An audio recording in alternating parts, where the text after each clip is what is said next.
Okay, good evening and welcome to the Chiswick Area Forum. My name is Councillor Jack Emsley. I am the chair of today's meeting. I would like to welcome you all to this Area Forum meeting in the beautiful St Michael and All Angels Church in Bedford Park. This is a particularly special venue as Bedford Park celebrates its 150th anniversary this year. I hope many of you were able to see the excellent anniversary exhibition by the Bedford Park Society, which has been touring the borough over the past few months. As it is now exactly 7:30, we will move to the formal part of the meeting, where we will work through the items on the published agenda. Right, for tonight's proceedings, I as chair will be running the meeting and inviting people to speak. As we have a full and interesting agenda, I will endeavour to allow as many people to speak as possible. With that in mind, I would ask members of the public to wait their turn and not interrupt. You know the drill for comments. We have been asked by the venue to finish as close to 9:30 as possible out of respect to the church's caretaker team. And so with that in mind, please do keep questions on topic. There are also forms, I don't know if they're on seats or being held by officers, where you can submit written questions and we will get back to you in writing instead if you prefer. Right, agenda item 1. I have had no apologies for absence. I don't think anyone is late. So any declarations or communications from members on either of the two agenda items this evening? Yes. A few. Councillor Todd. I'm a trustee on the Chiswick House and Gardens Trust. Thank you very much. Councillor Machise. I'm a volunteer with Chiswick Flower Market. Jack. Thank you very much. Councillor Gill. I was involved with Chiswick Flower Market from day one. Councillor Croft. I think it's also trustee at Chiswick House and Gardens. No. Thank you very much. Agenda item 2. This is the silly legal notice I have to read out to you all. I would like to remind everyone present that this meeting is being filmed and the recording will be made available for viewing on Hounslow Council's YouTube page in the coming days. May I also remind members of the public that when speaking, you must refrain from giving any personal details in your contributions to the meeting. So please don't give me your national insurance number or your credit card pins because it will go on YouTube and everyone will see it. Agenda item 3. Minutes. We now move on to the minutes from the 2nd of July. I think all members have had copies and there is a copy available online. Any issues to raise from the minutes? Councillor McGregor.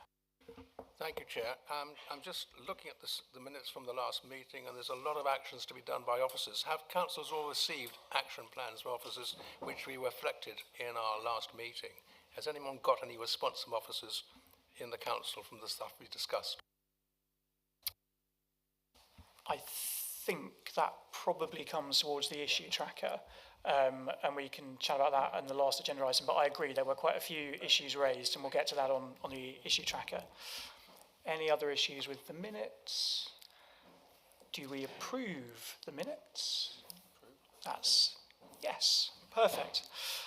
In which case, we will move on to agenda item 4, which is an introduction to the Chiswick Flower Market and their new community grant. So, for this first substantial item on the agenda, I would like to invite Kathleen Mitra to talk to us about the work of the Flower Market, in particular, quite an exciting new community grant that the Flower Market is offering. Thank you very much. Thank you. So yeah, very excited to talk about the new grant programme that we've just launched recently. I thought I'd just say a few words about the Chiswick Flower Market first, just in case anyone is not overly familiar with it. It's a market that operates once a month in Chiswick on the first Sunday of the month, right in the heart of Chiswick on the High Road in the Old Marketplace. We think we get about 8,000 visitors per month. We sell flowers, plants, houseplants, garden accessories, tools, anything flowery basically. We have flowery cakes, flowery art, you name it. We have on average about 30 traders. We have a mix of, should be on the next slide here, there we go. British flower growers, independent nurseries, independent businesses, small businesses, and we have a lot of the nurseries in particular that have won multiple gold medals, various for flower shows, so really sort of quite high quality traders. And we are set up as a community interest company, so not for profit, and we're run by volunteers. So just a bit about sort of how we started. I think someone in particular on the team, Ollie, used to trek over to the Columbia Road Flower Market in East London and thought, wouldn't it be great to have something like this in West London?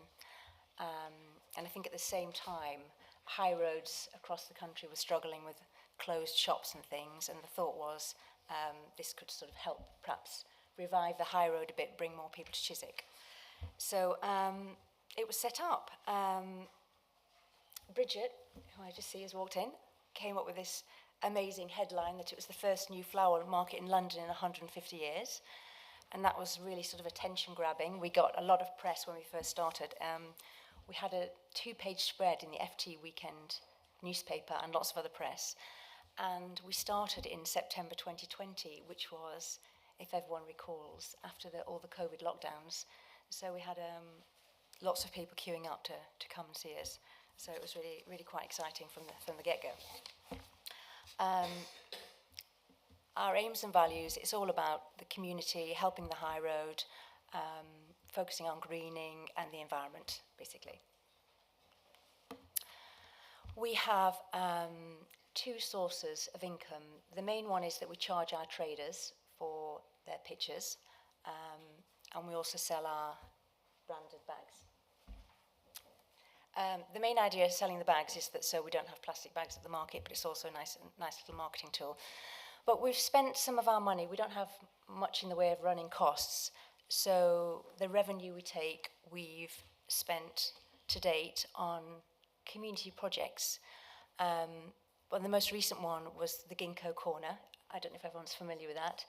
So where the market is held, there's a corner outside the old police station with that magnificent ginkgo tree. It used to be just an area covered with ivy, and it's been transformed into a little garden with seating. And one of our team members was also no longer with us. Karen was instrumental in working with the council on that. So we didn't fund the whole thing by any stretch. The council was very, very supportive and helpful, but we did put significant time and some funds into that. Our first project was replanting all the flower beds on the high road, which we continue to maintain. We've done a few other things there. We've paid for planters outside Gunnersby Station. We've donated to Friends of Turnham Green for bulb planting and some other smaller donations. But we've got to the point now where we're thinking, what shall we spend the money on next? Thinking that there's probably a lot of other people in the community that may have good or better ideas on how we can spend the funds. So we've launched this grant programme. We're offering grants of up to £3,000. We're focusing on projects that are either greening the environment or just beneficial to the environment, education, well-being, and generally supporting the high road. So we've set some eligibility criteria. Projects must meet at least one of the following: either impact the local community, act responsibly towards the environment, promote the high road or independent businesses, or support greening biodiversity. In addition, we want it to be from a volunteer-led or not-for-profit organisation. So we're looking to hear from charities, community groups, other community interest companies, schools, small independent businesses. We've got a few other criteria just to try and make it a bit structured, and all this is set out on our website. We've set out a few priority areas. This is not an exhaustive list, it's just some ideas. Enhancing or greening public spaces, community gardening or food growing initiatives, educational projects supporting horticulture or educational training that could help social inclusion, health, well-being, other little sponsorship initiatives. Well, you can read for yourself. It's all about the community, the high road, greening. We're open to suggestions, basically. We don't fund anything that wouldn't align with our values or legal requirements. We're looking for things that are open to the wider community. We're not going to fund anything that's already been done, and we're not going to fund anything political. The application process is, there's a form on our website, hopefully fairly straightforward. We've been trying to test it. We've had actually 3 submissions so far, but we haven't put the word out too far and wide yet. We've got a panel within our team.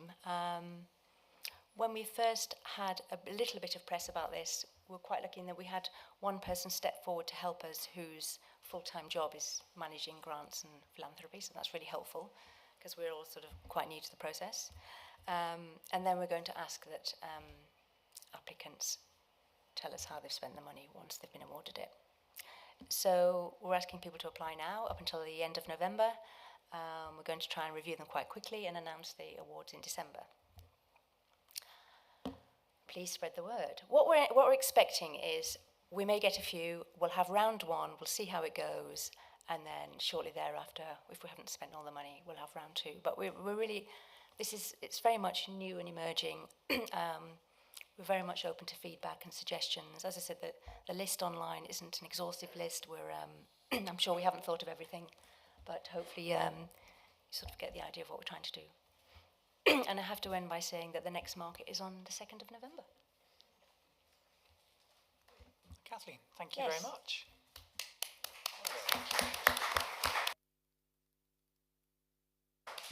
Right, really interesting, really exciting. I want to open it up first to any questions or comments from the audience, and if there are any hands, or it was so comprehensive. There's one, there we go.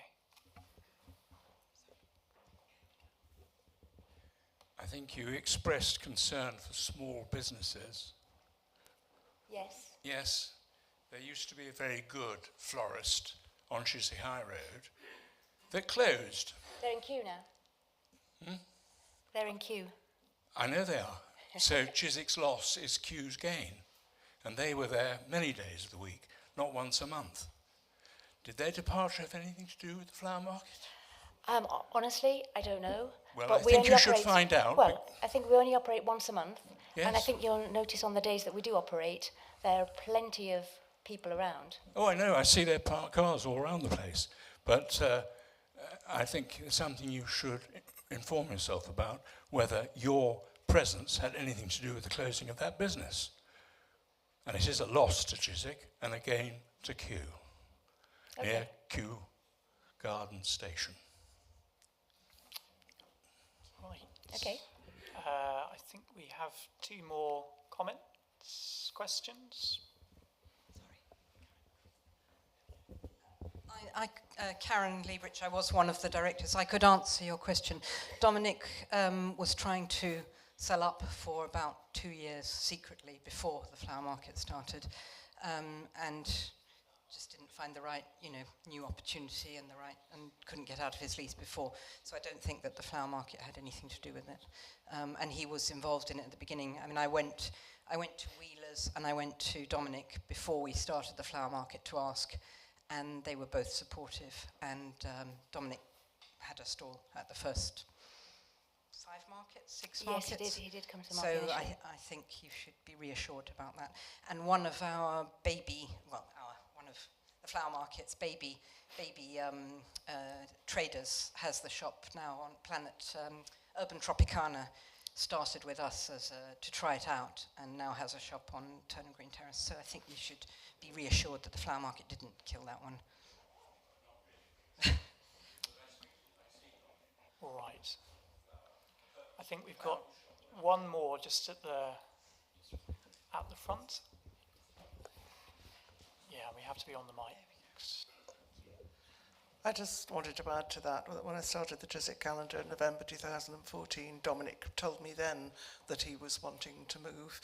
He thought about moving to Strand on the Green at one point, and was very happy to be able to move to Kew. For all that time he was looking for the right place, because he never felt that the shop he had, even though he had very good custom in Chiswick, was the right venue. David, is that your hand? Yes. David Blackburn, one quick question for the future. If you plant trees that require pruning sometime into the future, you need to allow for that, because Hounslow and Ealing now have all their trees logged, and unless they're logged, they won't deal with them. It's just really a long-term maintenance point that you perhaps need to consider. Yes, okay, thank you. Any further questions on the grant? Is there one? Yeah.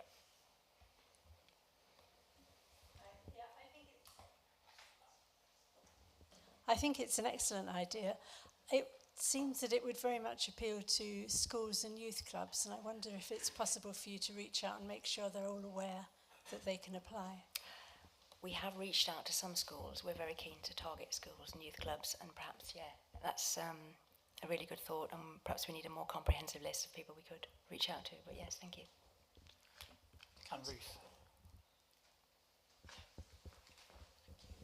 I was just interested to know if you've had an application for a grant from the number 1 allotment on Duke's Meadows. No, we haven't. Because I think they're a very worthy cause. Yes, okay, yeah. Is that your allotment? Are there any interest to be declared there? I'm not sure. Any other questions? No.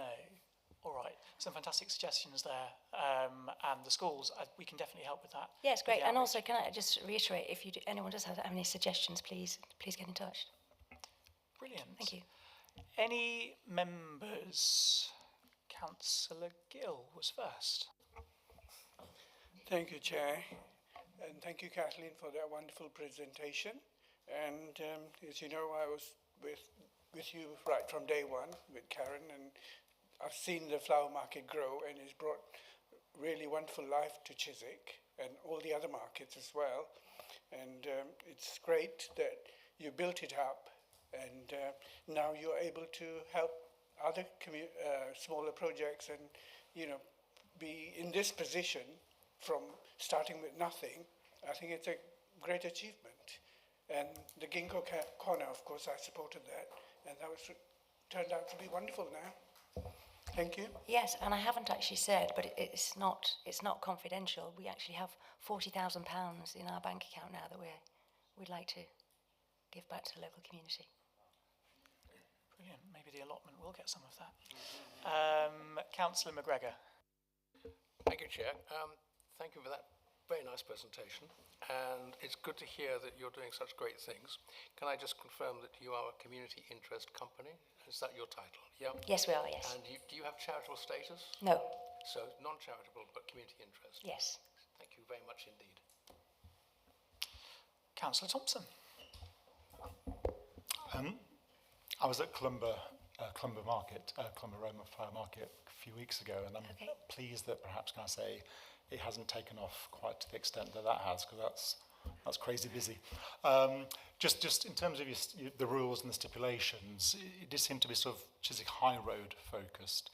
So I'm just thinking a lot of the schools, and with a slight vested interest, some of the local scout groups, obviously we're not based on the high road.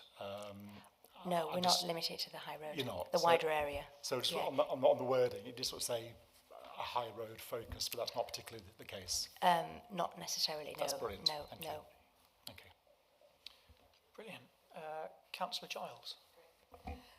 Thank you, Kathleen. I think everybody's thanked you for your presentation already. Listening to your presentation, having a quick squiz on the website, you mentioned the company's values. Do you have those defined anywhere so that people who are willing or wanting to apply can see whether their organisation's values correlate with yours? I think we've got some of them on the website, but I can check that. Perhaps make sure they're clear. Yeah, if you could make them clear, that would be really useful, because I think that would just help people understand whether they'll be eligible or not for a grant. Sure, yeah, okay. Yep, thank you. And Councillor Todd. Yeah, thank you for a very handy, helpful presentation. Can you just clarify one thing for me, or a couple of queries too? There's a vegan market at the same time as yours. Once a quarter. Sorry? Yes. What's the connection between the flower market and the vegan market? So the vegan market has come once a quarter to a space that's within our license.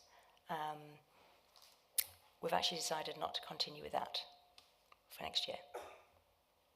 But what's the connection is they approached us, and I think we spoke to the council about whether it would be permissible to have that on the same day as the flower market, and that was acceptable. It does seem somewhat disjointed.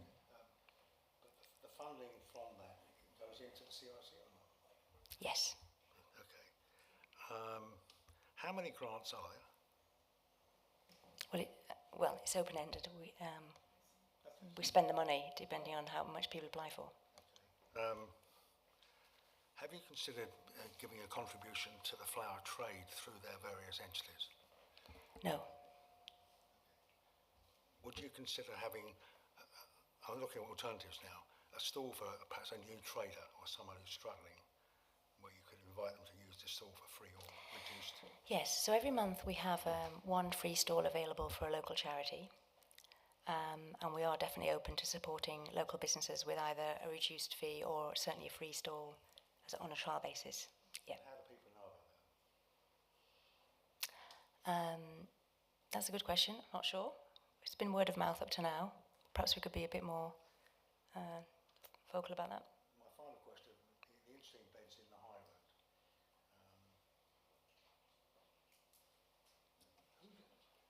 Who designs them? Do you invite, sorry, who designs the contents, or is it, are you open to suggestions or contributions? I'm sorry, I'm not clear on the question. Well, you say what part of the money you spend is pruning the beds along the high road. Yes. So, are they, it's a fairly entrenched style now. I'm not a professional, so others may criticise me for querying it, but when are they due for a refresh, or do you invite external contribution for that design, or what? We have used, yes.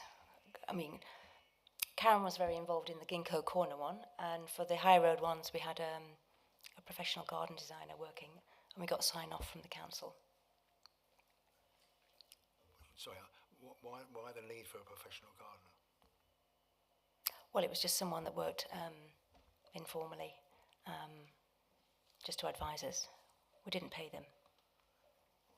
Chair, thank you very much. Thank you very much. Thanks, John. Councillor Machise. Thank you, Chair. Thank you, Kathleen.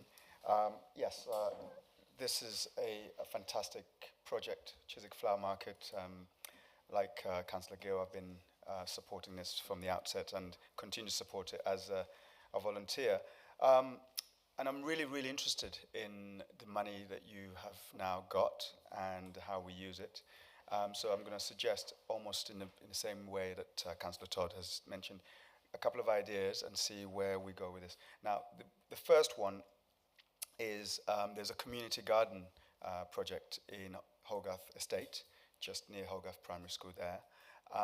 They are a new group that are using the space that has been made available to them by the council to give young pupils between the age of 12 to 16 a space for them to sort of meet up once a week, and instead of being out on the high street.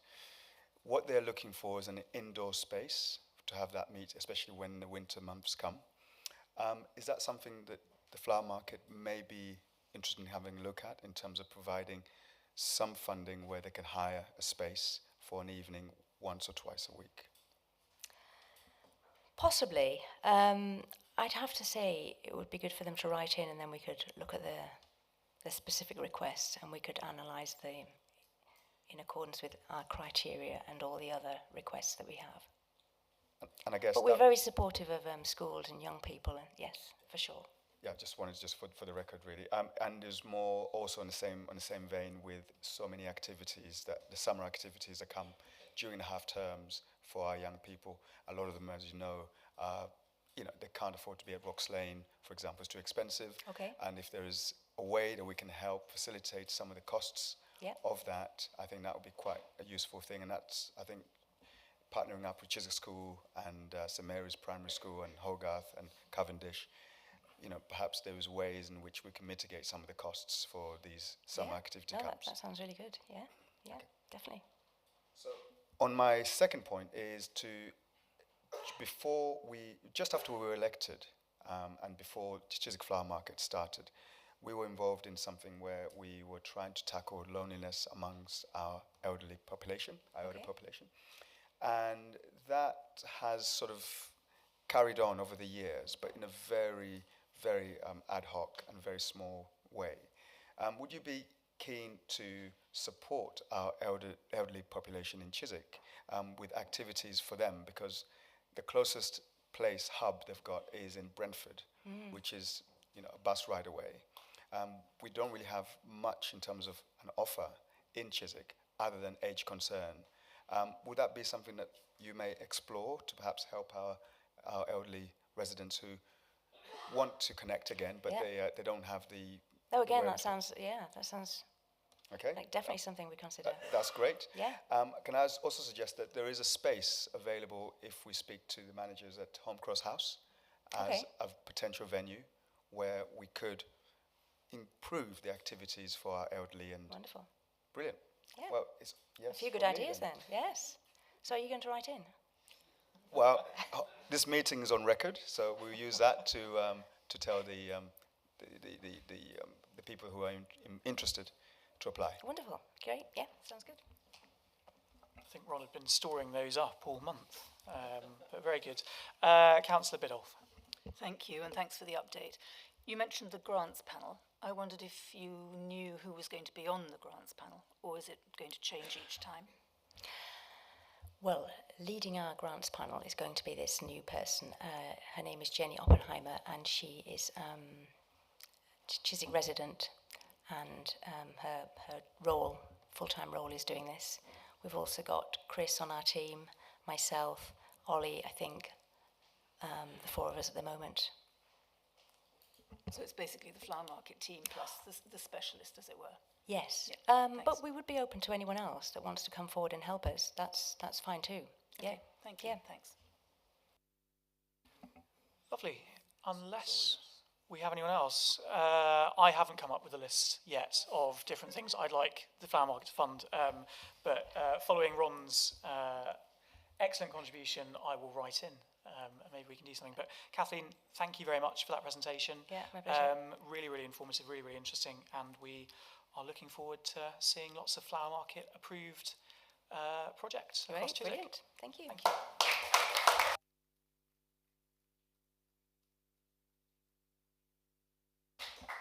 Right, a short changeover then as we move on to agenda item 5, which is dockless e-bike hires, which is a bit of a step change from the flower market.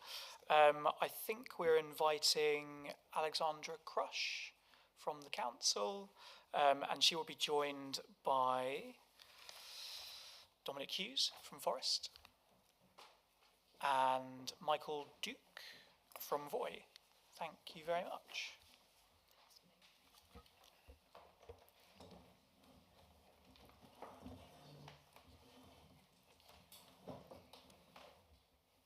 And I think, Alexandra, we have some name tags in front of you.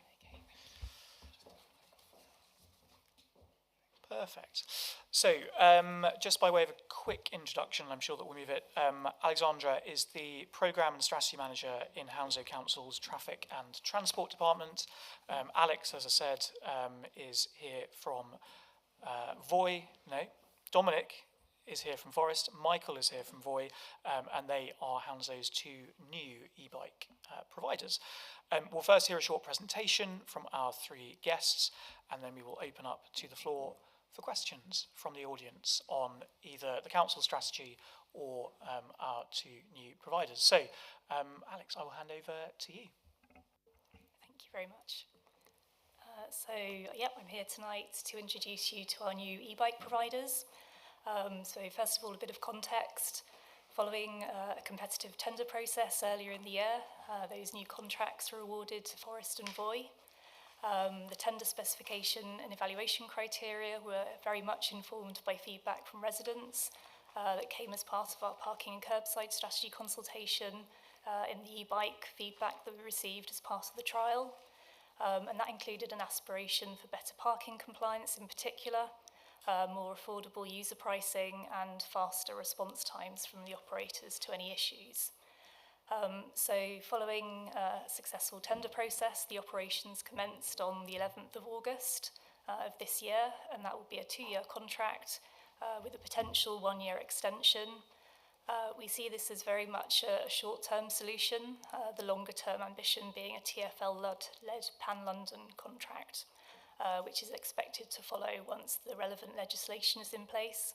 There's a bill going through Parliament at the moment, and the idea is that will bring some much-needed consistency and approach across London, because at the moment each borough is very much doing its own thing as a sort of a short-term fix. So this means that Lime users are no longer permitted to start or end rides in the borough, and any abandoned Lime bikes are being collected by Hounslow Highways where they meet our enforcement procedure criteria. And if you see any Lime bikes that have been abandoned, please do report those through Fix My Street. And if you want more information on the scheme, there's some links there on the presentation on our council website, or you can also contact traffic at Hounslow. So I'll now pass over to our providers. So we've got Dominic Hughes from Forest and Michael Duke from Voy. Hi there. Lovely to be here. Thank you very much for the invitation. And it's great to be one of the 2 new e-bike operators now in Hounslow as well. So thank you very much. For a short bit of background, my name's Dominic Hughes. I'm the City Relations Manager in Forest. I joined the company in 2021 when we launched formally in London after a short trial period in 2019. We now operate in over 20 boroughs with a fleet of over about 15,000 bikes. So we are the 2nd largest operator now in London after Lime. And we've had 2 kind of key missions since we launched in 2021. The main one is sustainability. So we are a fully net zero operator. We have been since the first day when we first operated. We are greenly accredited and also a B Corp accredited. So we have a 100% renewable fleet of bikes and servicing vans, and we also offset all of our scope 1, 2 and 3 emissions. And then we also have a commitment to our affordability as well. That includes every user getting 10 free minutes every single day when they first ride a Forest bike. And then currently as well in Hounslow, we have an offer that every ride is 30 minutes for £1. To sort of instigate the uptake, and so far it's been pretty successful in doing so, we feel.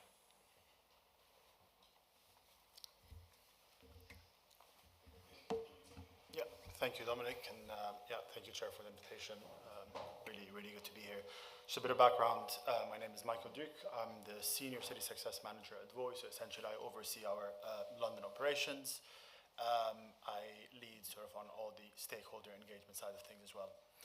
I'd like to give a bit of background on Voy, because we generally we're a bit of a late entrant when it comes to the e-bike market in London, but there's a reason for that. Predominantly sort of taking a step back, looking at the e-bike market in London, we know that many things are not working, and this is not just for riders, but we also consider non-riders and local councils.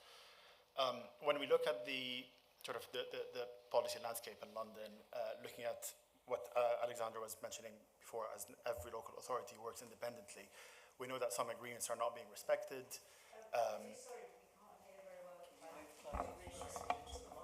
Sorry.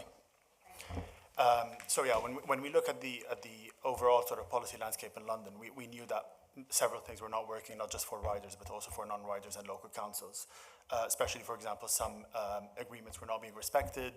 Fleet size is way higher than the allocated fleet caps. So what Voy wanted to do was enter the market and do things a bit differently. So I'll list out sort of our 4 key, let's say, USPs here. Mostly one sort of being the London's most affordable operator. Given the dominance by Lime and Forest over the last few years, we feel that there's an area of providing cheaper alternatives when it comes to e-bikes. So generally speaking, we're 30% cheaper than competitors.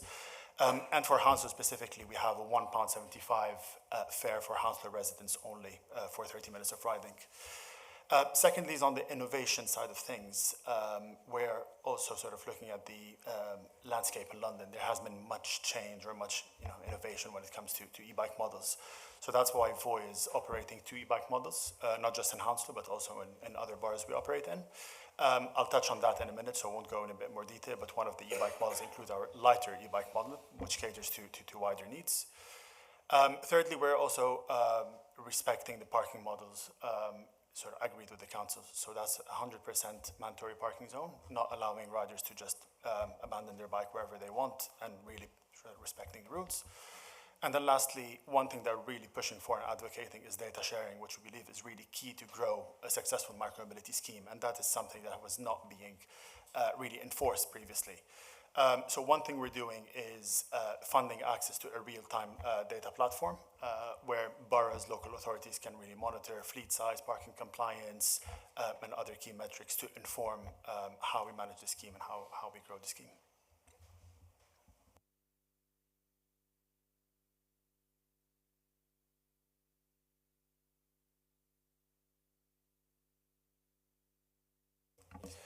Yeah, so just to touch a bit on the different e-bike models that I just mentioned. So predominantly we operate 2 e-bike models. The one on the left that you can see is our standard e-bike model, which is a bit of bigger design, a bit heavier compared to the lighter one, which caters to sort of the sort of generic population. But then when we have on the e-bike on the right, which is the lighter e-bike, which we've introduced in London.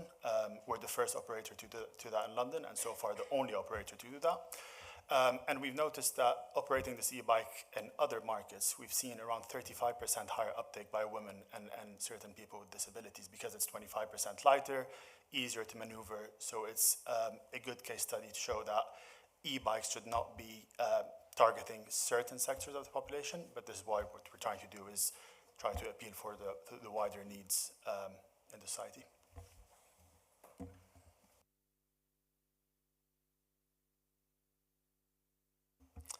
So just a brief background on our operations. So for most micromobility companies, operations usually makes up the single largest department. It's a very asset-heavy business. By virtue of that, we do have a large team of staff of mechanics, battery swappers, van drivers who are around 24/7 across London. They kind of split across 2 main roles. One of those is the Forest Guardians team. They are a number of team members who are out on forest e-bikes during the hours of the day, going around tidying parking bays, particularly in a mandatory parking model such as Hounslow. And they're also moving bays, bikes that might have been abandoned outside of a bay towards the nearest one. And they can also do general maintenance tasks as well. And then we have a number of vans. All of our vans are liveried across London, so clearly operated by us. And all electric, as I previously mentioned, with a number of different roles, those usually being split between sort of battery swapping and then also moving larger numbers of them. And just give a bit of additional context, on average, every forest e-bike is handled by a member of staff at least once a day. So I appreciate sometimes there is the image around things being left for sort of days at a time, and obviously there are instances where that does happen, but there is a large sort of sense of care given to each of the vehicles, no matter where they are. And then additionally to this, we also have our AI system that analyzes the end of ride photos. It's called Capture, and one of the things that it does is when a user leaves the bike, they take a picture of the bike where they've left it, and we can analyze that. We can record the amount of times that they've left it outside of a bay. We can follow up with them. I think I have points later on sort of our warning and fining structure, but we do keep a very good record of how users are treating the vehicles.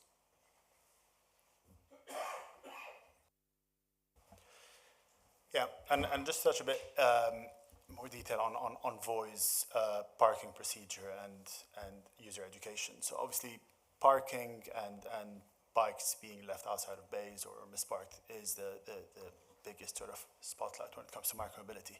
So I wanted to briefly touch on the 4 levers we have when it comes to educating users and enforcing proper parking. Firstly, we have user education upon sign up. So when users sign up, they go through several steps of what constitutes a bad parking, where to park, where not to park. and users must agree to our terms and conditions when creating an account.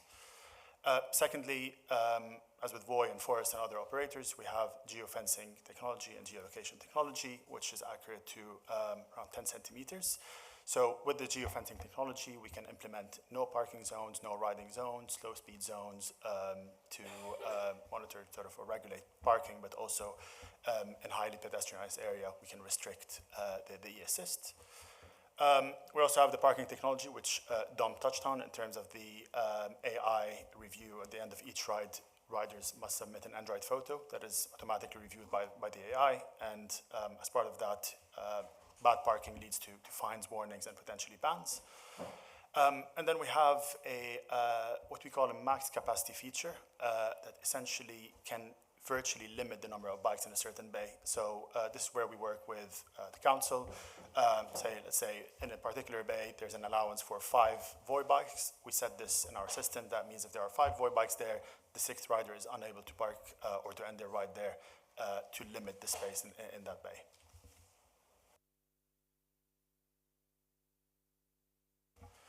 Yeah, and just briefly, won't go through this step by step, but just to give a bit of background on the user journey flow, essentially. When creating an account, users are asked to validate their identity by matching this with a selfie check against their driver license. Just to note that this is not a mandatory requirement for e-bikes, it's more a mandatory requirement for scooters. And then as part of the onboarding process, on top of the user education or the pop-ups that the user gets, we also have a mandatory quiz that needs to be completed as part of the sign-up process. The quiz touches on various elements such as parking, antisocial behavior, etc. And obviously, you cannot create an account or successfully create an account without completing the quiz. And then one other thing we also have is the different ride modes. So upon sign up, riders can choose whether they want to ride at normal speed, which is the e-assist level, or at a reduced speed, if they feel less comfortable cycling at normal speeds. And then, yeah, as I mentioned, the Android photo, which is very similar between Voy and Forest.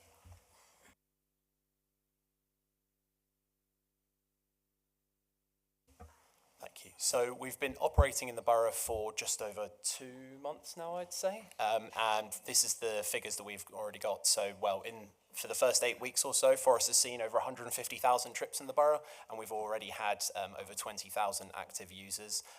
You can see there was a peak in the middle during September, which was obviously the strike week as well.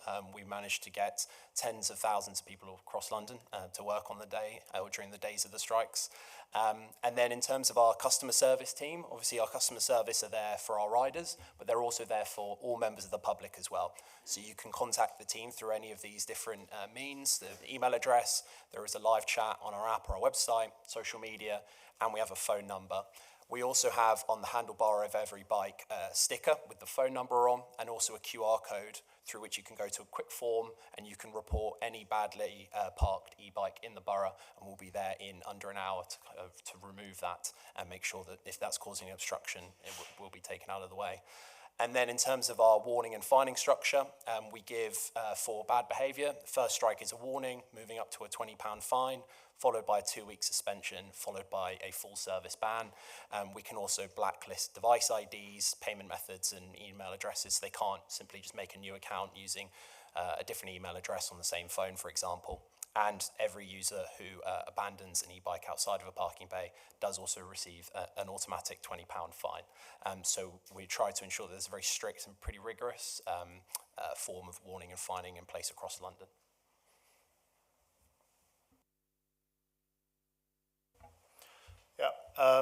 Very, very similar to Forest.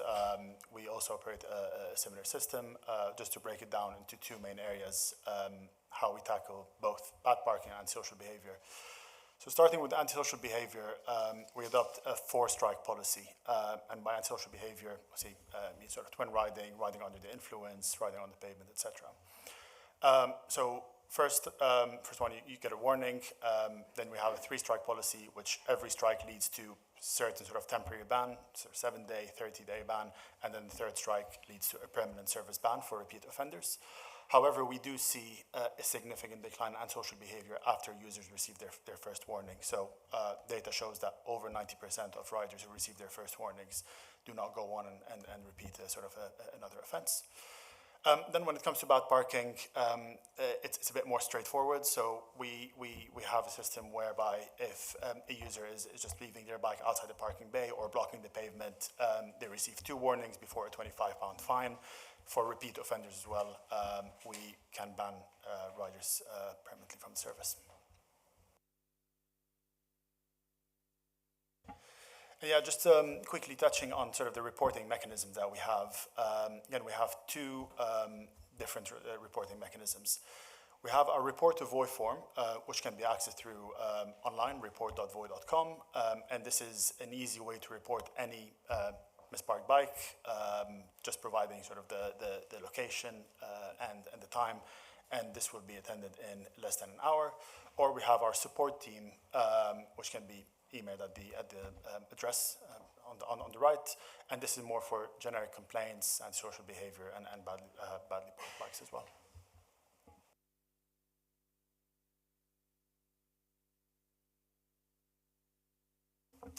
And as part of our tender bid and as part of our presence in the borough, we've also made a number of kind of social value commitments. A few of these, I don't believe this is actually an exhaustive list, but we do have a few other ones, and we recently had our first follow-up meeting with the borough as well, so we're already getting started on those. In terms of employment opportunities, we've committed to hire 2 apprentices during the course of the contract. We've already hired one of them, and he's currently kind of working within our finance team. He seems to have started really well, and the team are really enjoying him. We also have aligned with a number of different groups. I believe one of them is the Inclusive Employer Forum in Hounslow. Our head of HR has already visited their office for a working day, and we will also have a number of other learning and skills training opportunities and days that we hope to host at our workshop, maybe more for kind of logistics-based jobs, and then also in terms of our office team as well. We're going to have a number of pop-up events in the borough, maybe informed by the officers' kind of local expertise in terms of where we think uptake or kind of behaviour could be improved based on sort of directed communications. There'll be a physical presence, during the day, and then we're also going to do a number of demographic surveys and things like that, including rider safety, and also looking at kind of near-miss locations and where people feel that the current infrastructure doesn't create the best space for cycling, and where maybe we can help inform future engineering plans as well.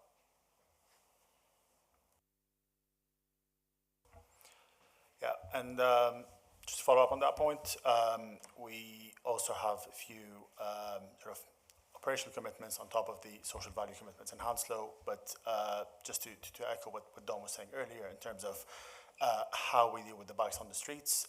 Obviously, we want to ensure predominantly that bikes are the right place at the right time. So we do proactive rebalancing on the bikes, proactive checks as well to make sure that the bikes are in safe conditions, no hacking, and they're just safe to be hired.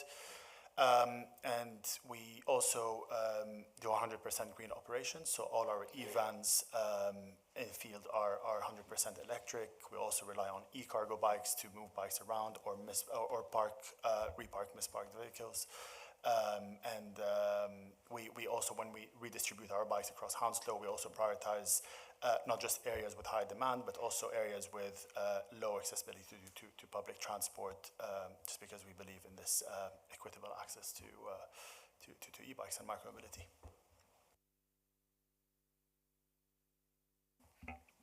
Great.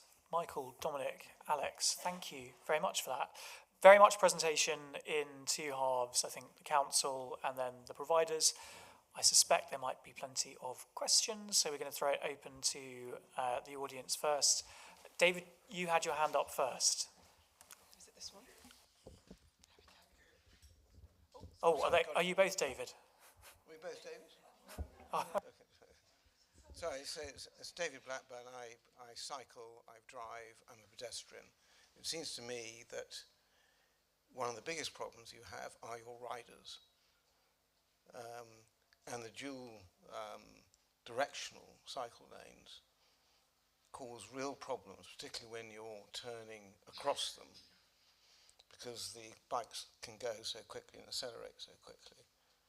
And frankly, the fact I haven't been flattened by one is more because I know how to avoid them. The second issue, so I don't know what you can do about it. Second very quick issue, how easy are your bikes to hack? Because you see endless line bikes being click, click, click, or alarm. And the third point is this cross-borough problem. We're right on the border of two other local authorities. So this is partly why you get bikes scattered all over the place. And it's in your interest to sort this one out with TfL and the other boroughs. Thank you. Sorry, it's more a statement than a question.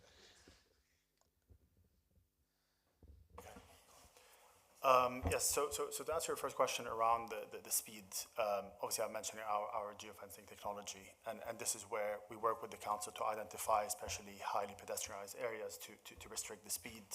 We can go down as low as 8 miles per hour just to reduce the sudden sort of e-assist. So that's one thing that we continuously review with the council, identify problematic areas, but at the same time we also need to prioritize rider safety. Especially when it comes to the busy roads, we just need to be aware of where and when we're reducing the speeds. The second point around hacking, or sorry, do you want to go on the geofencing? Or? No, I probably would have made some points. Yeah, the second point around the hacking, fortunately we haven't had many issues of vandalisms and hacking in the same way that you mentioned with Lime. So we use a rear wheel lock when it comes to locking the vehicle, which means that the actual vehicle, the wheel cannot turn or cycle when it's locked. So it's pretty much impossible to hack. So that's a very positive thing. Obviously, we are new to the London e-bike market, and we haven't been around since Lime first started, so we haven't had this issue. And then your last point around the agreements with boroughs, 100% agree. I think this is the challenge that we're facing. I think fundamentally taking a step back, we are big advocates for a pan-London contract. We believe that this is the way forward for micromobility to succeed in London. Currently, things how they work, every local authority acts as its own independent, rules and regulations. We are in the process of securing good agreements with other boroughs, so we're already operating in E-Link, are having positive discussions with neighbouring boroughs as well. So it is a work in progress, but I fully agree, yeah.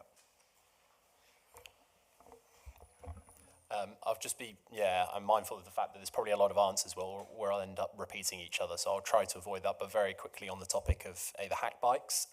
Forests, similar to Voy, does not have that issue. The basic design flaw that is there in a Lime bike is not in the equivalent bikes with us. We have a different manufacturer, and so while we may see sometimes antisocial behaviour on bikes, thankfully this is a much lower number, as there is a requirement for money to be paid at that point, and we think you're much less likely to start to cause issues where once you have to start sort of transferring over funds yourself.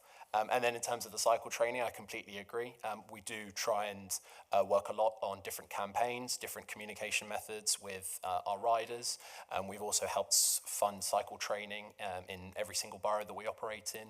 Over 1,000 people have been trained specifically on forest bikes, and we've also helped kind of give information for the different types of users, when they go from a push bike to an e-bike as well. But just on a wider point, I do completely agree that alongside this boom in cycling that we see in London and in the UK in general, I think a wider sort of general attitude towards cycle training from an even younger age. I remember in my primary school, I think I did about a week of cycle training, and outside of that was all just the learning that I did. So I completely agree that there is a lot more effort to be done, and I think operators do definitely have a part to play in that. The gent there. Thank you, Chair. My point's really for the council's representative. Just outside here, at the back of this hall, there is a cycle bay. We have to remember that Turnham Green Station is a fare stage, so everyone wants to get here to reduce the costs of their commute into London. In that bay, in the road behind us, there are 21 Lime bikes and a handful of the bikes of the new suppliers. That is pushing that row of bikes into pay and display, into residence bays, taking them out so they can't be used. It's also blocking the path behind this church into Woodstock Road. And if you look at the green opposite, which is meant for local people cycling to the station, leaving their bike, there's another 20 Lime bikes taking up what should be the bays for people to use. And they're then putting their bikes on every bit of the park gates and everything that they can find, causing damage to the paintwork and so on. The council cannot let this chaos continue. I just don't know why Councillor Dunn has done nothing about this. If Lime can leave their bikes there 24, 36 hours, what's going to happen?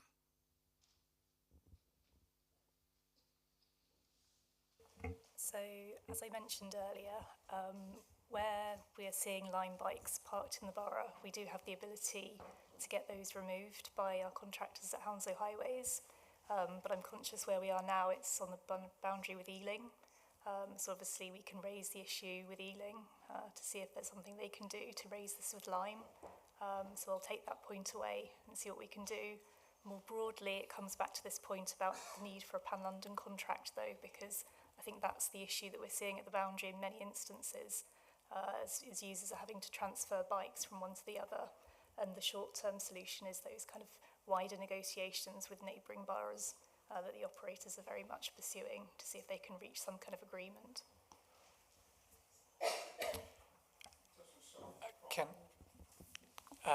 We'll get to Bridget next.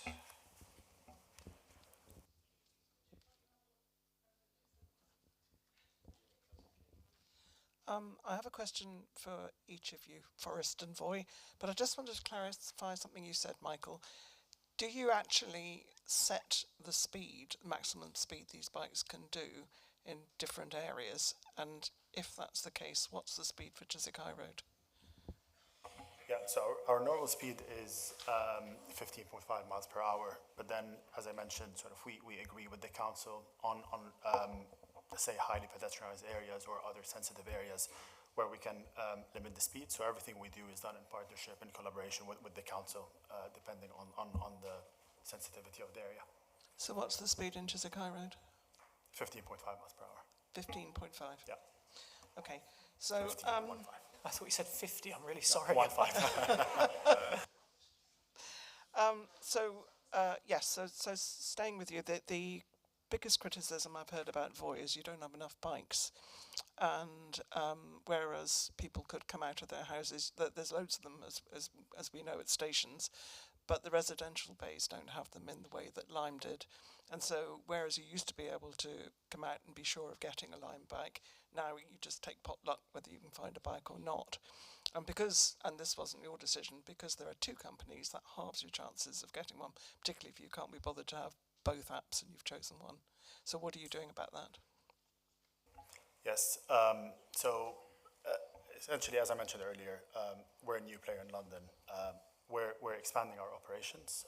We operate across several boroughs now today. We are in the process of increasing our e-bikes. We've launched in Hounslow since the 11th of August, and it's been slowly scaling to reach sort of the agreed capacity that we have with the council.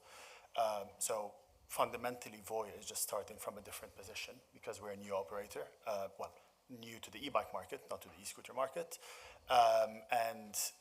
Frankly speaking, we've just secured more agreements than we thought we would have at this stage. And we're in discussion with Hounslow about increasing the e-bike volumes, which is happening very soon in the coming weeks. So what percentage are you providing of what you promised?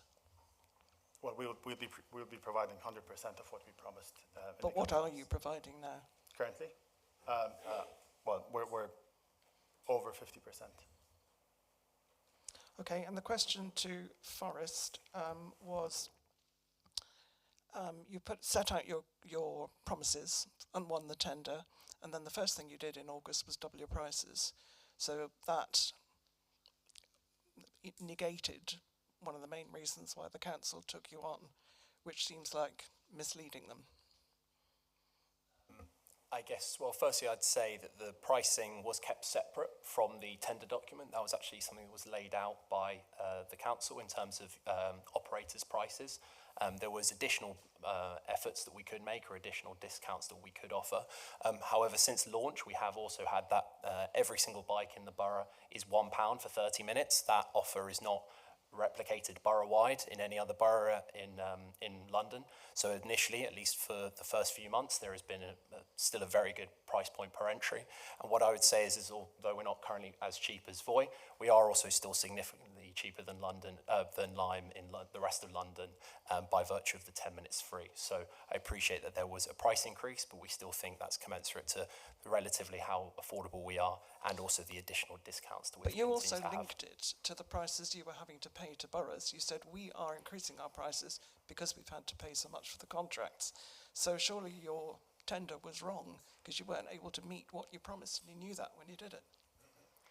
But the problem is there are dozens of boroughs in London at any given time, and so you're having multiple different discussions that are going on. I'd also say is that the prices are for winning a tender or even just being offered the opportunity to operate aren't set by the operators.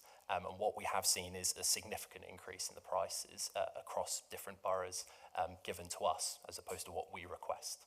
We don't request a price to operate, we are given a price to operate. Thanks.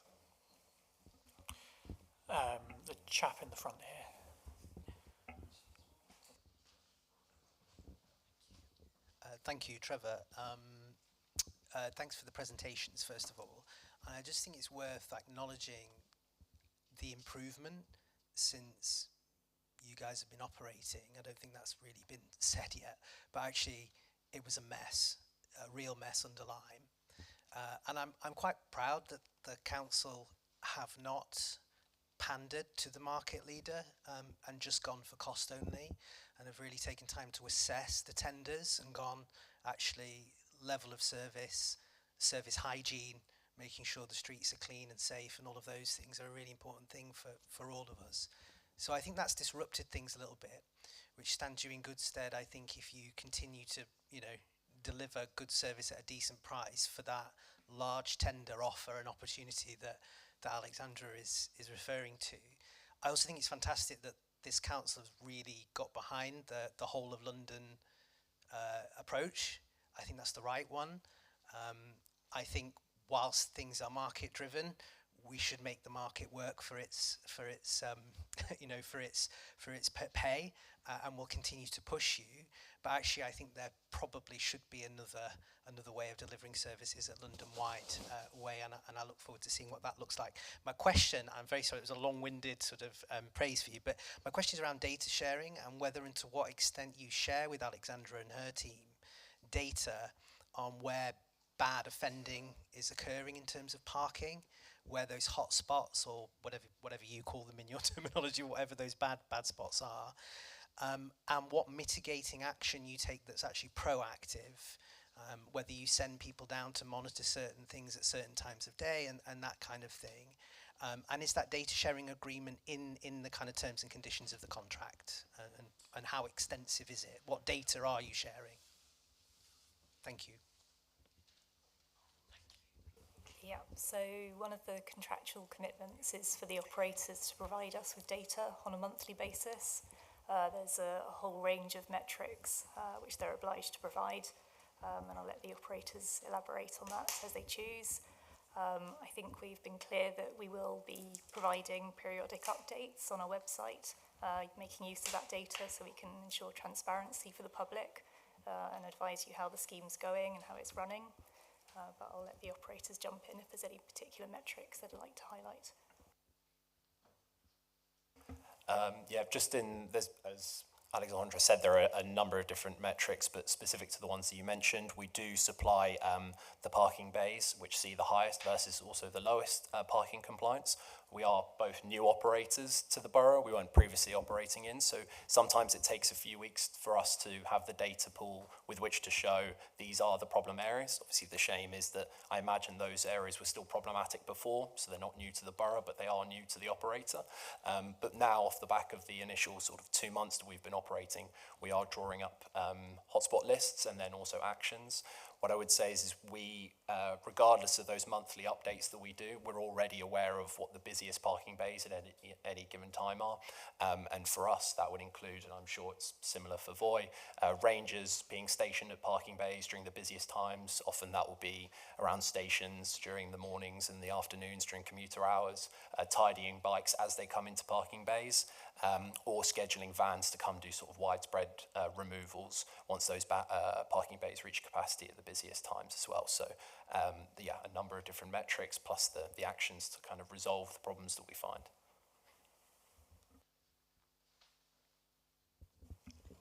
Chap there. Hi. Unfortunately, my experience of the shift to Forest and Voy is not quite as positive as my friend in front of me here. I will emphasise that e-bikes overall, I think, provide an amazing service for everybody around London. They reduce emphasis on needing to use TfL, so you haven't got your nose pressed against someone's armpit for 3 hours every morning. And productivity levels, I would argue, amongst people who do take e-bikes to work are probably far greater, but I haven't seen the data on that. My issue is that actually availability of both Voy and Forest, while they are fine in Chiswick, inevitably, they're pretty dreadful in other parts of London. Me trying to get back from work where I work in Victoria, I can never find a Voy, so unfortunately I can't even comment on using one. So I'm sorry, Dominic or Michael. Dominic, I do now use Forest bikes every day, but that is out of purely being driven to do so, because by paying for 200 minutes every single week, I don't want to pay 200 minutes to Lime and 200 minutes to you guys. That becomes even more costly. And I do feel that this decision has been made without any real consideration on the inconvenience for people who actually just want to use one service. Yes, I understand that Lime is certainly not perfect, and I do think that quite often the issue with Lime, the reason they are demonised is because they are regularly parked in bad locations, and the fact that you guys have a better system to prevent people from hacking them is something that Lime needs to get on top of. But I started a petition a few weeks ago on the introduction of Forest and Voy bikes in Chiswick and the banning of Lime, and it's had 750 signatures over the last couple of weeks, or probably 5 weeks. So I appreciate that's slightly falling short of the 228,000 people that live in Hounslow, but it is reflective of a number of people who are fairly inconvenienced by this, and I just want to know, is that 2-year contract that has been awarded to Forest and Voy, is that set in stone? Is there any reconsideration for it? Because at the moment, there's a lot of people who use Lime bikes who are majorly inconvenienced by this. Sorry, it's a long question. Yeah, but there's a lot of arseholes who, sorry to use that word. Unfortunately, I feel that the data so far, there haven't been many complaints about Forest and Voy historically because they haven't been able to drive here. So I think that word's been used in both of the meetings that I've chaired now, which probably says something about not about each chair, other. But yeah, Alex, can I go to you? Yeah. So as mentioned earlier, it is a 2-year contract. So as long as the operators are doing everything they should be and complying with the contract, yes, that is what we'll see through. There is the option of a 1-year extension beyond that. Again, that depends on performance, and it also depends on what's happening with that TfL Pan London contract, because we're keen to sort of tie in the end of this contract with the start of any Pan London contract beyond that. So with that Pan London contract, Joanne, I just talk about it. Does that Pan London contract require us to, if that was to be implemented prior to the 2-year contract finishing, would that be, it wouldn't be adjusted? So we've got to settle for the current situation for the next 2 years. The likelihood of that coming forward before the end of 2 years is fairly unlikely. And how likely is it that we're going to be able to get more Forest bikes and Voy bikes in other boroughs of London where there are currently very few of them? That's probably a question for you guys. I work in Victoria, and as I say, there are no Voy bikes. And Lime bikes, I go to find the one which is available. You'll get there and you'll find that it's missing a pedal, it hasn't got a seat. I mean, I'm quite tall, I'm 6'4", and most of the seats I find, they don't go higher than this. Some of them are pedaling like I'm in the circus. And like a monk with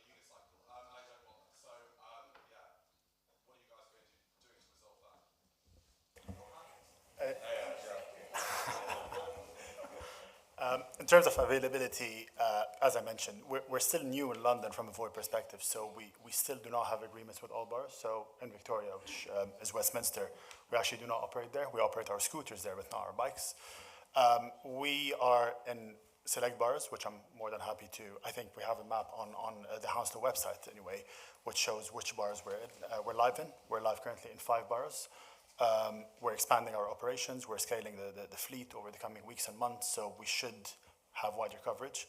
But I'll probably leave it to Forrest to comment maybe on other boroughs. Sure, yeah. Well, first of all, I'd like to say thank you for joining the Forrest family. I appreciate it might not have been under the circumstances that you'd like it to have been, but it's always good to have another Forrest member in the team. I do genuinely really appreciate your frustration. I know I have friends who feel the same way. I've had the same problems when I've wanted to use a Forrest bike when I've been in a part of London where previously we didn't have a contract. I think without absolving ourselves of the responsibility of it, I'd say this is an outcome of the unfortunate situation that we have in London, whereby each individual local authority decides to do based on whatever operator they would like, and that will be based on their previous experience, whatever promises are made by the new operators. I don't think that any local authority or any officer or any councillor wishes any will on any resident. They're trying to find the best operator possible. The problem is once you have one market leader that's so dominant somewhere, that does mean you end up in a situation where they feel like they can sort of win a contract just by virtue of that. But hopefully we are able to prove that we can find and get bikes into places where you need them. We can also offer a service that is safe and kind to non-users as well and to residents. And hopefully we have the best of both worlds for as long a period of time up until there is a pan-London contract, at which point I obviously hope Forrest is operating there and the other operators there are also putting a really good service forward as well. So I hope that's... Just one comment on safety. I would argue that line bikes, yes, are probably unsafe in the eyes of the pedestrian, but there seems to be such an emphasis on making Forrest bikes more safe in the eyes of the pedestrian that it's to the detriment of the rider. I was on a line bike, on a Forrest bike the other day, and it has a tendency to completely kill the speed, and not only kill the speed and the support assist of the electric mechanism, but just actually puts the brakes on. It's all very well if you're going along the Mall in Chiswick, or if you're going along the pedestrianised area near the Blue Anchor, you probably shouldn't be on a bike there. That's unsafe for other people.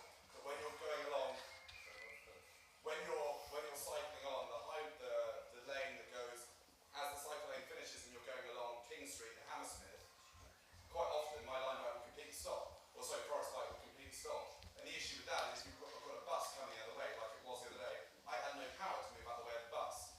And if I wasn't, not that I'm a particularly proficient cyclist, in fact I'm not at all, but if I wasn't as strong as I was, I would probably really struggle to have moved away from that vehicle.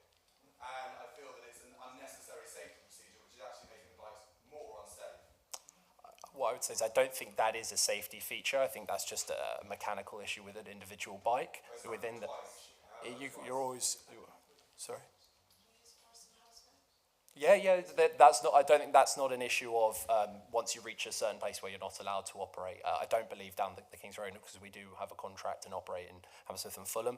If you do report any bike, we do take that offline immediately, and we will fix that. And then we also have a very low percentage of downtime across London for all damaged bikes. So I would say that we generally keep up a really good fleet health in our fleet. But please do report any bikes you find that don't feel safe or proper to use. Right, you've had your hand up throughout all of that. Thank you very much. I just wanted to go back to what Peter, I think, said about the Lime bikes being abandoned all around this building today, for instance. Am I right in understanding that it's up to us as residents to report each time we see an abandoned Lime bike to the relevant council, like Fix My Streets if it's Hounslow, and the Ealing equivalent if it's Ealing? You're relying entirely on us to report the bikes. I'm not saying that's a good or a bad thing. Is it a thing? Is it the only choice that we've got? Yeah, so within Hounslow, we are monitoring it. So one option is for residents to report it via Fix My Street. Hounslow Highways are also looking out for the bikes and collecting those on their rounds, and we're also asking them to proactively check the line map as well and collect those bikes that they're able to that meet our enforcement procedure criteria. For the Lime bikes outside of Hounslow, it's very much up to those boroughs to manage their contracts with Lime and follow maybe a similar approach to Hounslow if they choose to, or similarly residents can report the bikes to those boroughs. Okay, I mean, can I suggest that maybe traffic wardens can report them since they're in the employ of Hounslow Council? As an example, street cleaners, can they report them as well? Just like we have to report them. Just a suggestion. Yeah.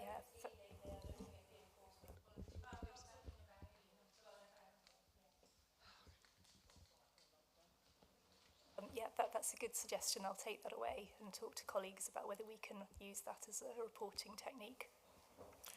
Right, we're hurtling towards an hour on this topic, so unless there's any final quick questions. There, and then we'll come here. Hello. Could you just, Alex, can you explain to us what happens to a Lime bike if it's picked up by Hounslow Highways? Does Lime have to pay a release fee and so forth? Is it because that's a source of income for the council ultimately? Yeah, so Hounslow Highways collect the bike, they charge us a fee, and then we recoup that cost from Lime. So that's how it works. There's a collection fee and then there's also a storage fee. If you'd like to see the enforcement procedure, it's online on our website. Do you know how much they are? You're testing me now.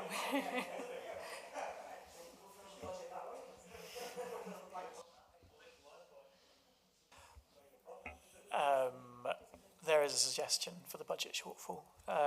Right. We're going to come to councillors in that case, and if we can be fairly quick with our questions, not quick fire, but fairly quick with our questions, that maximises the time for the open forum after this. So I'll go to Councillor Todd first. Quick question. We've had no accident data. Correct. Can you give us some data, please? I believe as part of our August data, we had no reported accidents, and I believe there was one slight incident in September that was included in the data report that we sent within the last 5 or 7 days, I'd say, from Forest, in case I wasn't sure. Councillor Mishiso. I had quite a few questions, but in the interest of time, I'll be very brief. But firstly, just to say, I don't know what was wrong with Lime bikes. I'm not entirely sure what, other than the tendering of other providers, I think we've got the same problems still happening. People still feel unsafe that these bikes are being ridden on pavements and being parked in wrong places. And that was a Lime bike issue. I don't know why we haven't been able to work with Lime bike and improve the service there, because we've been here before where we've had other providers who've come into Hounslow and they've had 6 months, a year trial, and then they've gone away. They've said that there's something wrong with the way they do their services or the safety. There's always going to be something. And who are we to say in 2 years' time we'll come back and say, well, these two gentlemen's companies were perhaps falling short on other areas. So my question to you really, as the officer of the council, is what's wrong with having 3 competitors and trying to let the competition in terms of safety and in terms of tender actually run its course? Because you've actually really hurt a lot of users who have now gone away from Lime bike at a one fell swoop, and there doesn't seem to be any mitigating ways to sort of combat that. So I'm not exactly sure how you thought through this, and if the feedback that you've got, whether you can reinstate Lime bikes again, at least temporarily, so that people can wean off naturally, so that we can actually get a much more of a cohesive service.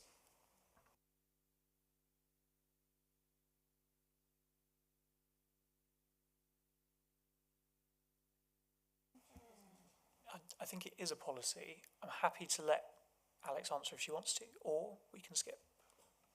Yeah, so I think there's a couple of things I'd say.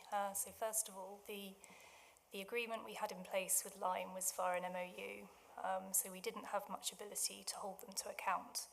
What we were trying to do through this new arrangement, and I should say many boroughs operate in that way, even now, they still have MOUs in place. What we were keen to do was strengthen that agreement by having a formal contract in place. And as you've heard, there are data sharing agreements. We're getting regular data from the providers. There are KPIs that form part of that contract, so we can hold them to account and monitor that regularly. And then ultimately, if they're not complying, the agreement can be terminated. So that's the first difference. In terms of why 2 rather than 3, we wanted to run a competitive process. That was our feeling for how we could drive the best performance improvements compared to what we had in place previously. And then there's also obviously limited capacity within the bays that are on street, and we felt that 2 was a good number in terms of ensuring that there's good availability of bikes without spreading the service too thinly. One more. Just very briefly, then, in terms of Lyme bikes, did you have a mitigation as to the transition, if this would affect residents and users and parking? Was that discussed?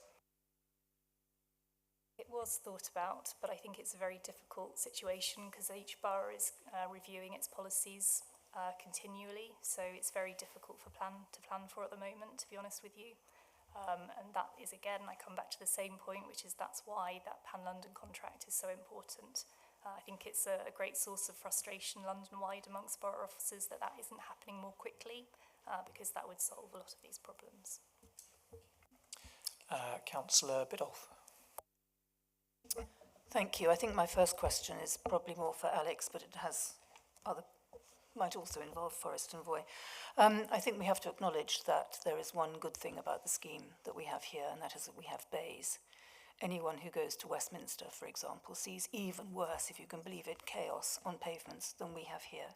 Although we have some, it's nothing like as bad as it is in other boroughs. What I'm concerned about is if we're moving towards a pan-London agreement, and there are very few. First of all, how many boroughs do have a bays system? If there are different views from different boroughs, are we at risk of losing our bays system in a pan-London scheme?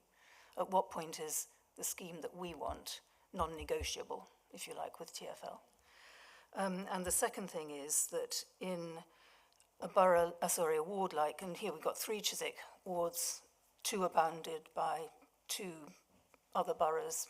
I'm bounded by Ealing, and I've got TfL running down the middle of the ward. And pavements in Ealing are in front of houses in Hounslow. They're not on the other side of the road, and TfL goes right down the middle. Where there are no rules and regulations, as I understand it, there's nothing that can be done about bikes that are dumped by Ealing riders on a Hounslow. It seems to be a Hounslow pavement, but it isn't, it's an Ealing pavement. Or just off it, down, I'm thinking of Princess Avenue in particular. Or if somebody cycles from Ealing down Gunnersbury Avenue on a lime or whatever it is and dumps it there, there's no control that we can have. We can't say to them, don't do it, because it's not a Hounslow pavement. They then go into Power Road and dump things there. So what can we do? Is there anything that the council can do about these grey areas, which are not Hounslow pavements? They're in our wards, and there are bays nearby, but they don't apply because the riders aren't Hounslow riders. If that makes any sense. So 2 questions really. I don't want to lose the base system in a pan-London scheme because that has been a success, admitting that it's not always a success. And the other one is about how do we exercise some control on pavements that are ours in principle, but not ours in actuality. Okay, so first of all, in terms of the Pan-London contract, I can't comment yet on what that will include. No, I realise. But I think it's fair to say that more boroughs and indeed TfL are recognising the benefits of a bay-based system, so I would hope that wouldn't get lost within that Pan-London contract. And I think more and more boroughs are moving towards that type of approach.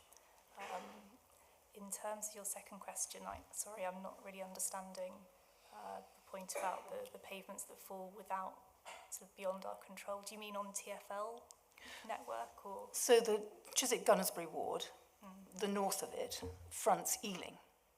Yeah. But the pavements on the south side of that road, which is the boundary, are in front of our houses and our residents. They are used at random by Ealing residents who just stop and park and dump whatever bikes they are. And I've seen all three, Lyme, Voy and Forest, because they don't have bays systems in their boroughs. In both cases, I'm thinking about Pope's Lane and Gunnersbury Lane, in all three cases actually, there are bays a little bit further down the road, but not where they dump their bikes on the other boroughs' pavements.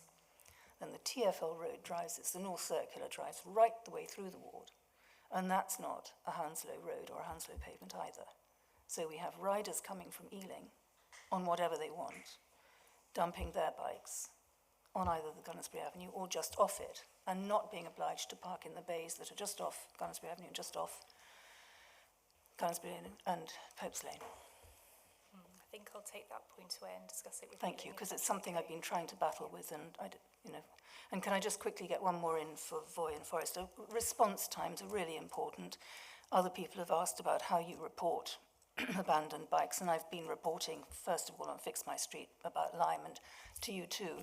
I don't particularly want to pick on one of you, but one of you did take 5 days to respond to a request from me to move a dangerously parked scooter. 5 days isn't good enough. Lyme used to have a 2-hour contract deal for dangerously or obnoxiously parked bikes parked across pavements, for example. And I think it was 24 hours for others, or perhaps it was 48 hours for others. So I wonder if that's going to be replicated with Voy and Forest. If it's an e-scooter issue, that's something that we can raise with TfL, so I'll take that point away if you can provide me with further details. It's bikes too, but the 5-hour response was a scooter. 5 days, sorry. Yeah, so generally, as I said, we do have KPIs in place. We're agreed to a 1-hour response time. Yeah, it's probably sort of firstly apologies that it's taken that long. It shouldn't take that long, and one that I'll take away to discuss with the team as well. Obviously, we do not operate e-scooters in Hounslow, so if an e-scooter is found in Hounslow, it's likely that's coming from a neighbouring borough. And we also have KPIs in place with TfL as part of our e-scooter contract, where we also have a 2-hour response time. So, yeah, definitely take that one away. Councillor Thompson. Yeah, conscious of time, and many of the questions have been asked. The day job is a teacher in Southwark, and we have massive problems with Lyme being hacked, so I'm delighted you can't hack them. But I am interested to know what the minimum age is for hire, because I always wondered, because I thought you had to have a credit card or a driving licence, but a lot of school children do use them, so I'm curious to know what's going on there. We've heard tonight that the council agrees capacity, the council agrees speed, the council agrees the price, which is fascinating to hear as a councillor, but that's all news to me. Is there any stage at which councillors might know what was agreed by officers? And then my final question linked to that, well, actually, two more very quickly. You told us that you decided 2 operators better than 1 or whatever, not 3. But again, was that an officer decision or a member decision? Because obviously we broached a lot of this stuff with the member responsible, and she just said, well, she didn't have anything to do with it. So I'm just curious to know who, in terms of you put the policy into place, which is your role. I want to know who decided on the policy, who decided 2, not 3, not 1, and why haven't we reduced the speed on Chiswick High Road? I think 15 miles an hour is too quick, personally, but that's another point. And then finally, since you're here, at the time the contracts were awarded, there was a lot of publicity in the London press that it seemed a bit odd that Forest, no disrespect to you, got the contract when, according to the press reports, and this was in City AM, and again I wrote to the lead member at the time and she didn't know anything about it, it seemed to be that Forest's bid wasn't particularly great in terms of quality, but they were offering a lot of money. Of course, that leads to another question. Sorry, I'm throwing many questions at you here. How much does Hounslow actually get for these contracts? Sorry, there was more questions there than I thought, so I do apologise. Okay, so first of all, in terms of the number of operators, we knew that there were 3 operators that were potentially interested in the contract. To make it a competitive process, that meant that we had to offer it to 2. So that was the thinking behind that decision. Yes. Remind me of your other questions. Then it's things like capacity, speed, price. Yeah. Apparently you've set all those things. So can you tell us what, not necessarily now, but what is the price set? How high can they go? Because I'm using Forest at the moment. I can't find yours ever. But in November, when you put the price up again, I'll be switching over to you because you seem to be cheaper. But can you just clarify how high can they charge? Yeah, so as part of the tender process, they were invited to submit pricing submissions. I believe there's a set period within which they have to keep to that pricing. And then beyond that, the whole idea behind appointing 2 operators was that introduce an element of competition. So we hope that will naturally keep prices down. And obviously the operators will want to remain competitive on a pan-London basis as well. And just in terms of capacity, like they're halfway to what they should be, but we don't know what they should be. So can you let us know what you've decided is the right number for Hounslow and for Chiswick? There are minimum and maximum fleet numbers. The minimum is 50% of the maximum. So both operators are currently meeting their minimum thresholds. The maximum they're exactly the same as Lime had, so you won't see any more bikes than we had with Lime. The only adjustments that we made is if there is any increase or decrease in the bay numbers. So we will then adjust the fleet cap accordingly. Okay. We never actually knew what the Lime capacity was, so that's not really answering my question. So just can you give me a figure? I can't tell you off the top. Can you perhaps get back to us on that one? Thank you. And then Councillor Giles. Thank you very much. Alex, I've got a bunch more questions that I think I'll write to you in an email, or maybe we can set up a Teams call to go through. So I suppose the first question, though, is, are the same low-go and no-go areas, are they the same under these 2 new operators as they were under Lime? I believe so, but I'll have to check that and come back to you. Okay, great. Well, we can follow up on that one. Do we know what the average duration of a ride is within the borough? From the operators, I think I might move on to them, sorry. I can't remember exactly what it is in Hounslow off the top of my head, but usually for Forest every month it's about somewhere between 17 to 19 minutes is the average. But it's quite a broad range, so we can see as low as 2-3 minutes sometimes, and we see lots of people ride for 30-40 minutes plus. Great.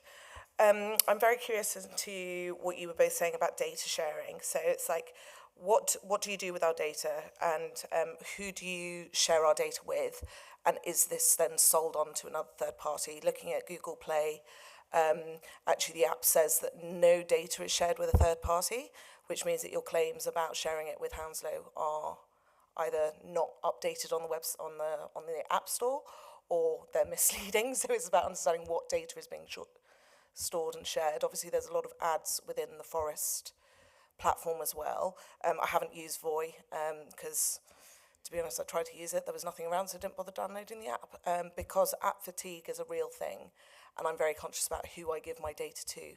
But I know everybody's not the same. But so, just a little bit on that question would be appreciated. Sure.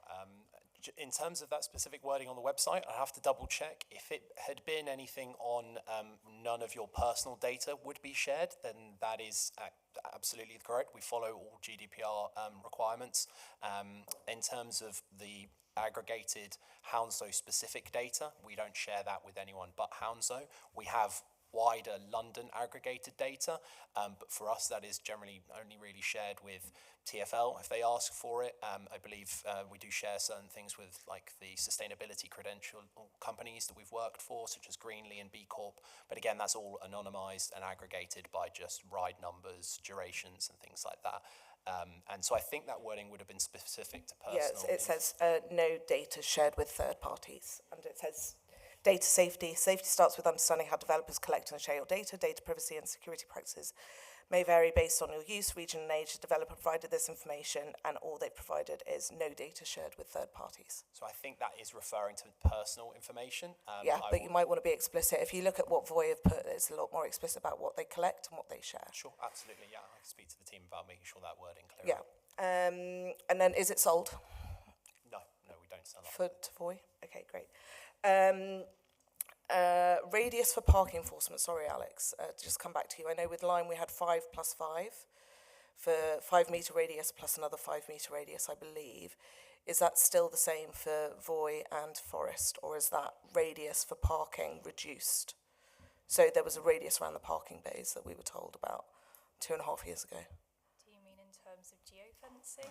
Well, being able to park and whether you were parking within the zone or without the zone. I'd have to double check. I believe it's somewhere between 8 and 10 metres is our radius, so it would be the same thing as a 5 plus 5, 10.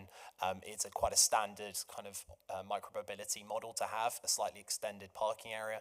This is usually to do, well, exactly to do with the slight inaccuracies of GPS technology, which is quite standard as with most phones and things like that. It's very hard to get things exactly accurate to the meter, but we are constantly working on improving that accuracy in both terms of our software on our app and also the hardware on the bike as well. And we've actually reduced that radius by about 4 metres across London over the past year. So hopefully steadily making progress towards reducing it completely.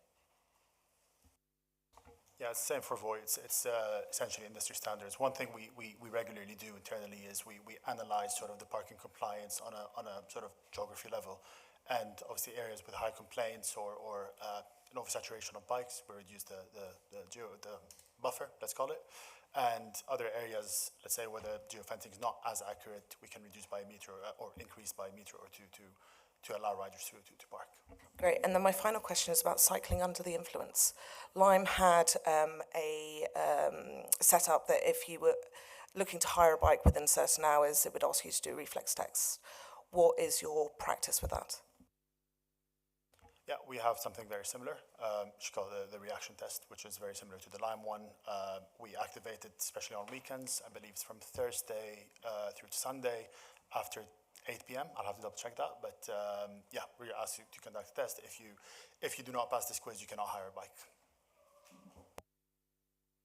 And Forest is currently developing the same feature, which was laid out previously in our procurement bid as well, and we have set a timeline for that, so that should be working in the app and in Hounslow very soon. Right, I've just been told off for timing, but thank you, Michael, Dominic and Alex. That was really interesting. I think there were a couple of things to take away, which we will obviously write to you about as well. And if there are any further questions for the three of these people, please do write to us as well. But thank you very much.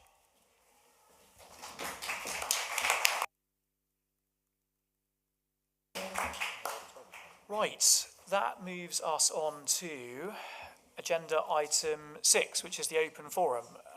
So any open questions that haven't been addressed already in the meeting, and I know I've been given notice of one by the Hounslow Youth Counselling Service, and so I'm going to come to the chap over there first, please. Thank you. Thank you. Good evening. We would like to raise the issue that Hounslow Youth Counselling has been given notice by the council to vacate the premises 78 St John's Road, Isleworth by the 31st December 2025. Hicks has been at St John's Road for the past 38 years. We are a charity providing counselling to young people borough-wide to support their emotional and mental well-being. We have over 70 young people come through our doors each week for counselling. Many of these young people are struggling with complex mental health issues. Suicidal ideation is high for young people who attend counselling, and Hicks works as a preventative service to support them. CAMS is already under pressure and refer young people to come and see us, as do many GPs. Losing our premises would have a devastating impact on the mental health of young people in Hounslow. We are asking local councillors to support us to review and challenge this decision by corporate property and assets to help us prioritise and meet the needs of young people in our area. I must also say that since submitting our question previously, we have received a reply this afternoon from the Director of Asset Strategy to discuss a new lease. For this, we would like to thank the Council for their prompt and supportive response. Yes, thank you very much. And thanks to Hicks for letting me know about this question. I had a chat with you guys earlier, 38 years in the borough that you've been at that venue. I think you have 70 plus regular users, which is amazing, a lot from this part of Chiswick as well, so you do an amazing, amazing job in the borough. I was slightly shocked that Hounslow Council had given you notice. I'm really glad that you've had maybe some positive first steps to making sure that lease doesn't end in December. And as councillors whose residents rely on your service, we'll also be putting pressure on the council to reverse that decision in full. So you've got our support, and we'll keep watching that. Thank you. Councillor Croft. Sorry. Just to say, Hicks are also one of the Mayor's charities, and obviously I'm very supportive of them, and I'm currently working very hard to secure them a permanent home, whether it be in their current venue or not. And just to, I think they support about 600 young people each year, just as a correction about quite the extent of how great they are. Yes, 70 regulars, but a lot of people across the borough with outreach in schools. So thank you very much.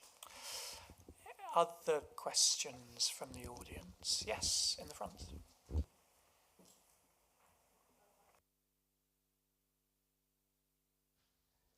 don't want to anticipate what you're going to talk on issue tracking, but I'm very concerned about the conservatory in Chiswick House grounds, which I think Hounslow own, and I'll be interested to know what update you're able to give us today.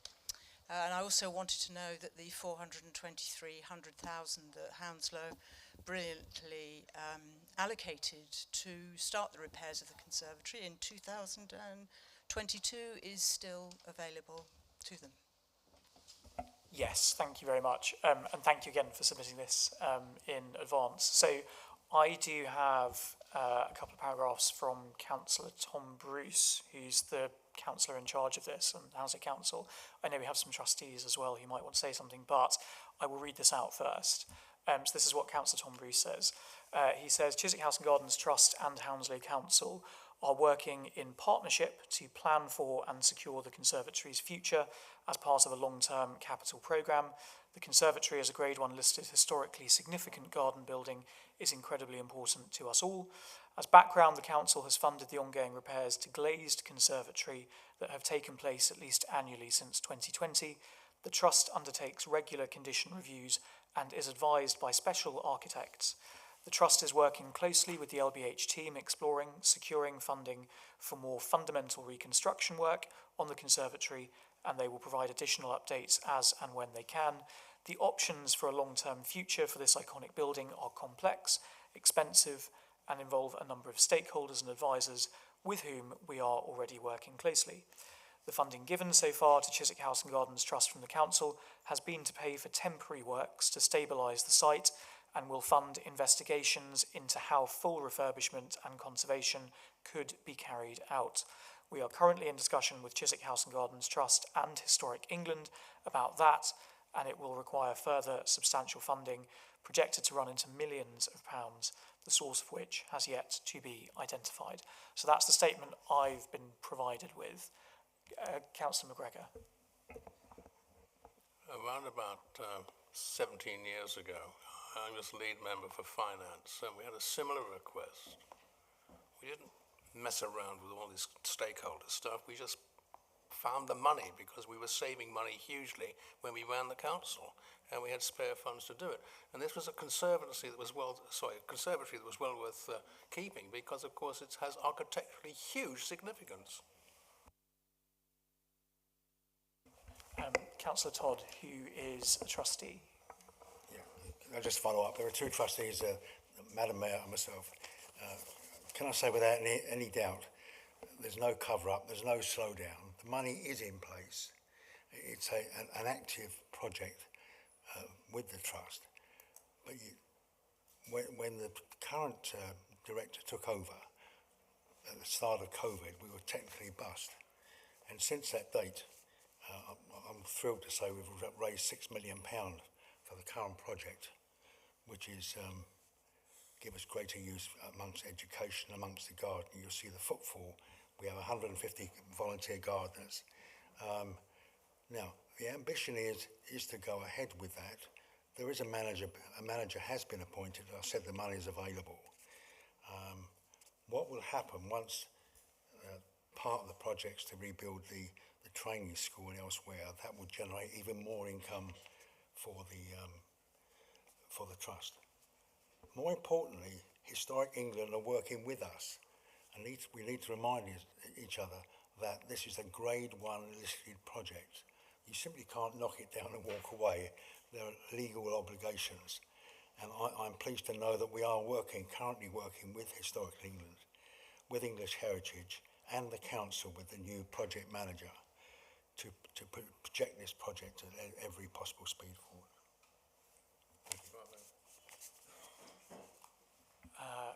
Right. Any other questions? No? All right, brilliant.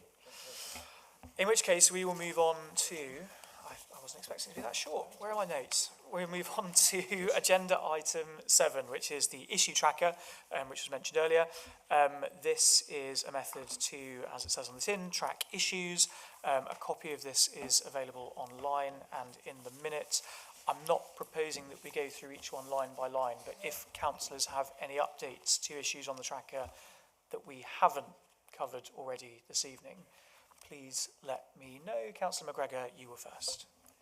Thank you very much. I show an interest because I live in Abinger Road, and the Abinger Road residents are very concerned about the degree of rat running and fast traffic coming down that road. I've contacted the traffic and transport team at Hounslow regularly to find out what they think is going to happen.